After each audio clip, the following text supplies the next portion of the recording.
মানবদেহের জন্য ক্ষতিকর, আপনাদের বাচ্চাদের খাওয়া এখন খাওয়ার জন্য নিচে এটা ক্ষতির কারণ। যখন এটা শরীরের ভিতরে যাবে তখন এটা আরো আপনাদের অন্য সমস্যা হবে। অবশ্যই এটা তো জানি না দেখে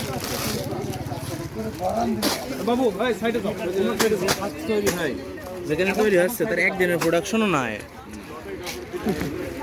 1 ঘন্টায় এত প্রোডাকশন হয়ে যায়। কথা বললাম না ধরো আমি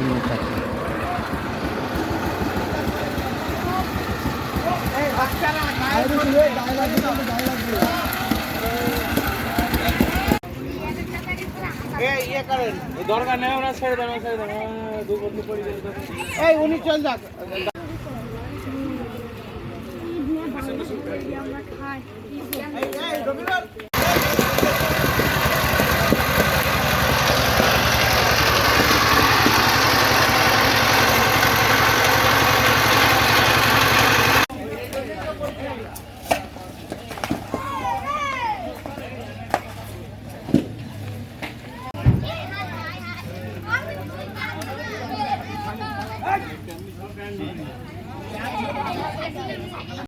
আপনি আমার কাজ করছেন, আপনি আমাদের গরম দেন না, আমি গরম না, আপনার করা হয়েছে মাল